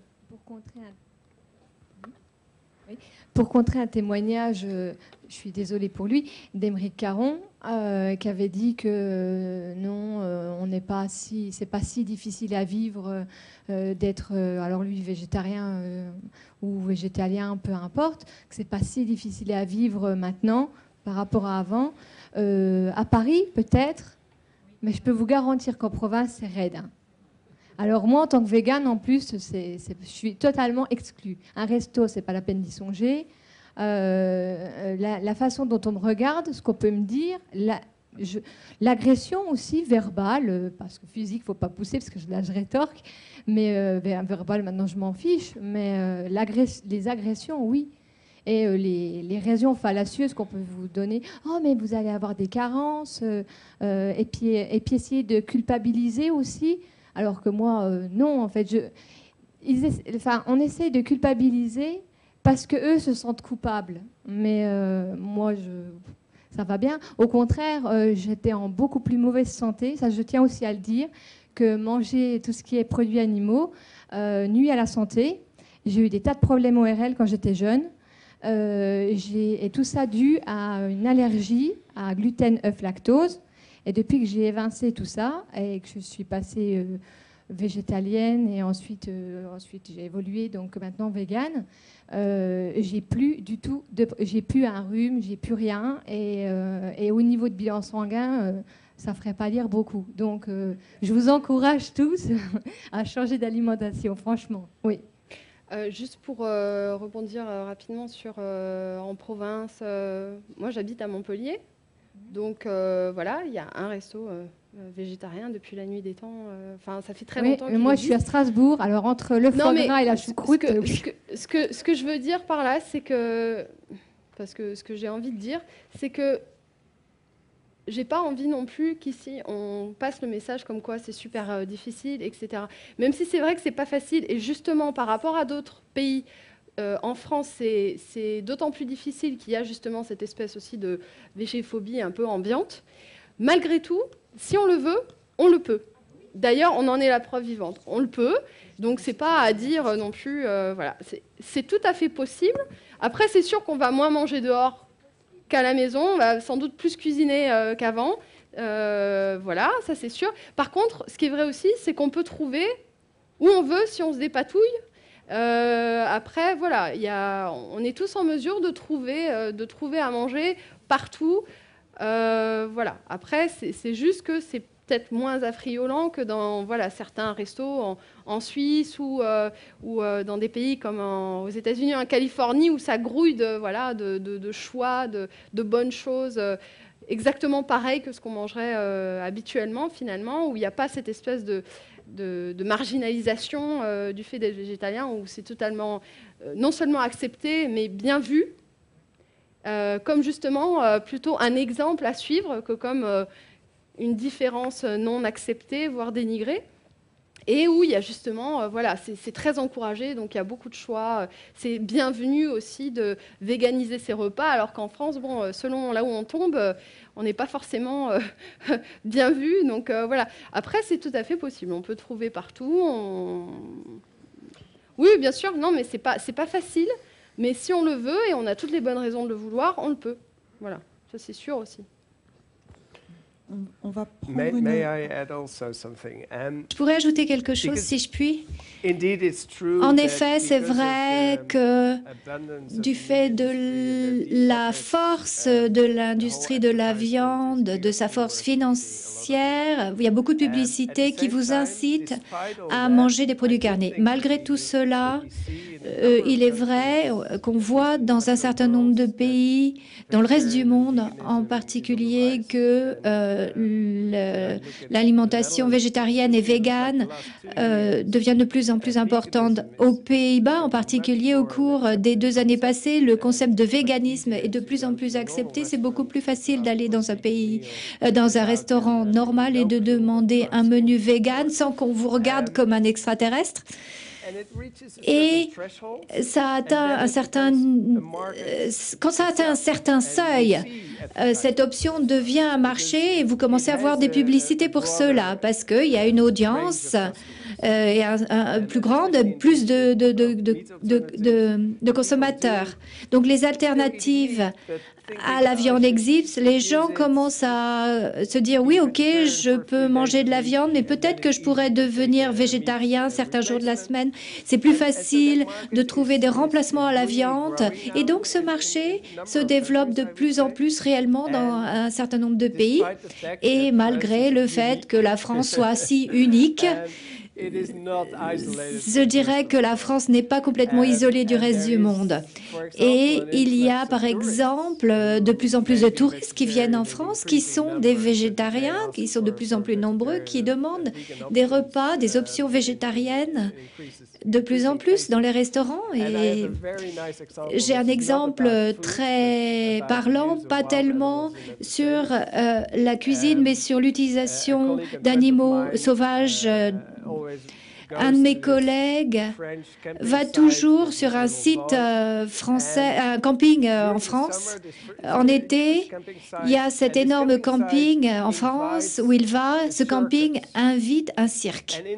Et dans le cirque, il y a des animaux sauvages qui sont utilisés. Et ça existe depuis des années. Mais l'année dernière, les campeurs, les clients du camping, ont protesté contre l'utilisation d'animaux sauvages dans ce cirque. Et on dit on ne veut pas de cirque ici où ils exploitent les animaux sauvages. On n'en veut pas. Ils ont dit. Et le propriétaire du camping s'est dit je ne veux pas que mes clients soient mécontents. Et donc il a dit ok, on n'aura pas de cirque cette année. Du fait qu'ils utilisent des animaux sauvages. Et donc, vous voyez, il y a des Français, des touristes en France qui ont eu cette influence. Mais étant donné que la France fait partie d'un monde mondialisé, la France n'est pas complètement séparée des influences de ce qui se passe dans le reste du monde. On va prendre une dernière question car l'heure tourne. Oui, bonjour. Juste pour revenir un peu sur ce que vous appeliez tout à l'heure la végéphobie, vous ne pensez pas que ça vient d'une méconnaissance profonde des gens sur leurs besoins nutritionnels? Parce que dès qu'on parle à quelqu'un d'une autre façon de manger qui n'inclut pas les produits animaliers, comme vous l'avez dit, la première réaction, c'est on va avoir des carences, etc. Et donc, peut-être que l'action à mener serait sur l'éducation nationale, parce qu'en parlant de ça, ma petite sœur m'a sorti son livre de SVT, où on leur dit il faut une viande par jour et 3 produits laitiers par jour. Et elle m'a dit mais la prof ne peut pas avoir tort, c'est pas possible. Donc du coup c'est un peu je pense l'axe le plus peut-être efficace sur lequel il faut travailler. Et peut-être que justement comme le créationnisme n'est pas enseigné parce que c'est scientifiquement prouvé que c'est un peu désuète. Peut-être qu'il y a des actions à mener pour, maintenant que les preuves scientifiques existent sur l'impact écologique de la production de la viande et des produits animaliers et sur la santé, il y a peut-être une action à mener pour mettre à jour les livres pour les enfants. Et ensuite, ça va remonter, faire des adultes responsables. Ce sera peut-être trop tard, mais j'espère pas. Mais peut-être c'est la base sur laquelle on pourrait travailler d'un point de vue législatif. Oui, merci. Très, très bonne question. Moi aussi, ça m'a toujours aussi surpris quand je me suis rappelé qu'à l'école, justement, il y avait cette pyramide alimentaire là, où on nous apprend les protéines. Alors, on nous montre quoi? On nous montre le poulet rôti, on nous montre le jambon, on nous montre les yaourts, on nous montre le lait de vache. Et à part ça, voilà, ok, on nous dit pour avoir sa quantité de protéines, en gros, il faut manger des produits animaux. Alors que en réalité, ça ne se limite pas à ça, bien évidemment. Ce que j'ai entendu lorsque j'ai soulevé cette question lors de la table ronde qui a eu lieu il y a 2 ans, justement, qui a donné lieu à une conférence. Je ne sais pas si vous aviez été là. On a eu des tables rondes d'experts, justement, avec ces sujets, et j'ai participé à celle sur l'enseignement. Et donc, à savoir justement pourquoi maintenant on continuait au niveau de l'éducation nationale, donc là on n'est pas dans les intérêts économiques, publicitaires, etc., à formuler toujours ce message-là sans même parler des autres options possibles ou disponibles, ou le fait que les protéines à la base, on les trouve dans les végétaux aussi. Et donc, j'ai entendu dire donc, que la FNSEA était donc de mèche plus ou moins avec l'agrobusiness, et que donc en fait il faisait passer aussi à travers l'éducation nationale une forme de publicité, en tout cas d'encouragement dès l'enfance à consommer des produits animaux. Et donc, aujourd'hui, oui, on a ces connaissances-là. Il y a plusieurs collègues qui travaillent à l'éducation, enfin, au niveau de l'éducation nationale, qui essayent de créer des changements, qui essayent de faire passer d'autres messages que les messages officiels, en tout cas, pour compléter ces messages-là avec une autre vision, en essayant de montrer aux enfants que non, c'est pas nécessaire ni inévitable de consommer des produits animaux, que c'est pas forcément bon pour la santé, pas bon pour les animaux eux-mêmes, bien évidemment, que le lait, on en a besoin que quand on est petit, parce qu'on est la seule espèce vivante qui consomme du lait à l'âge adulte. Faudrait peut-être commencer à réaliser aussi certaines choses qui sont totalement antinaturelles. On n'appartient pas à l'ordre des carnivores, on appartient à l'ordre des primates. L'ordre des primates est foncièrement plus herbivore que omnivore ou même carnivore, ça c'est certain. Ça c'est des messages, je veux dire, qu'on est censé apprendre aussi en bio. Mais après, il faudrait aussi pouvoir en déduire les déductions évidentes qui sont, à ce moment-là, alors pourquoi on consomme des produits animaux sur cette base-là? Si on n'a pas besoin de lait à l'âge adulte, alors pourquoi on en consomme? Ça aussi c'est des messages, je veux dire, c'est des messages qui ont des implications fortes, alors que pourtant, c'est évident quand on a une perspective un peu biologique ou zoologique de la chose. Donc, c'est en cours, il y en a beaucoup qui essayent et puis, comme vous l'avez dit, on a de plus en plus d'études scientifiques. Donc, je pense qu'il y a un moment donné, ça va finir par percer progressivement, mais ça va percer. Et puis, comme l'a soulevé Dirk tout à l'heure, par rapport à la majorité, aujourd'hui, la majorité est loin d'être acquise par rapport au végétarisme ou au véganisme. Mais ce qui est certain, c'est plus on va s'informer par rapport à toutes ces choses-là, et plus forcément tout le monde va réaliser cette évidence que certains ont déjà eue sur le fait que notre système est foncièrement faux, fallacieux par rapport à tous les messages qu'on reçoit pour cautionner cette exploitation animale. Et donc, un jour, comme aujourd'hui pour les transports, où tout le monde est bien conscient qu'il faut aller vers les énergies renouvelables, etc., maintenant, c'est plus un secret de polichinelle. Bientôt, je pense, dans les années qui viennent, on sera tous très conscients du fait que l'idéal, c'est justement d'aller vers un régime végétarien, et donc aussi que ça commence à partir de l'éducation, de l'enfance et les cantines scolaires, etc. Où j'espère que on va aller vraiment vers un mode de vie qui soit plus humain et qui intègre la protection animale, environnementale et la santé humaine ensemble de manière globale et avec les bons messages. Monsieur, si vous parlez sans micro, on ne vous entend pas. Le changement, c'est maintenant, oui, c'est déjà, c'est déjà en train d'arriver, oui, c'est sûr.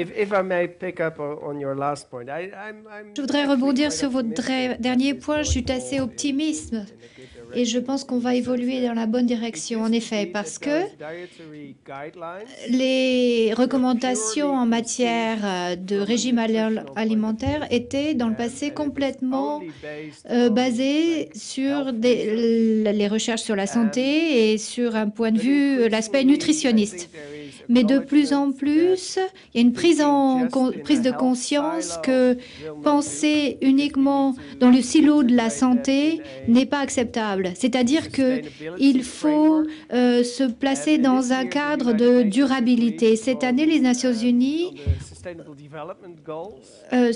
ont accepté les objectifs du développement durable. Donc, il s'agit d'une voie très visionnaire d'ici à 50 ans pour atteindre certains objectifs en matière de durabilité. Et un de ces objectifs de développement durable, c'est l'objectif de la production et la consommation durable. Donc ça donne une possibilité d'évoluer et de s'adresser aux institutions spécialisées dans la nutrition et de leur dire « Ok, vous nous dites ce qui est sain pour nous, mais il faut prendre en compte le fait que le régime que vous recommandez doit également être considéré d'un point de vue de la durabilité pour la planète. Et automatiquement, si vous faites cela, vous pensez aux options végétariennes. Voilà. Merci beaucoup. On va s'arrêter là pour aujourd'hui parce qu'il commence à être tard et nous devons libérer la salle. En tout cas, merci beaucoup Sabine Brel et Monsieur Verdonck. Merci. Merci à vous.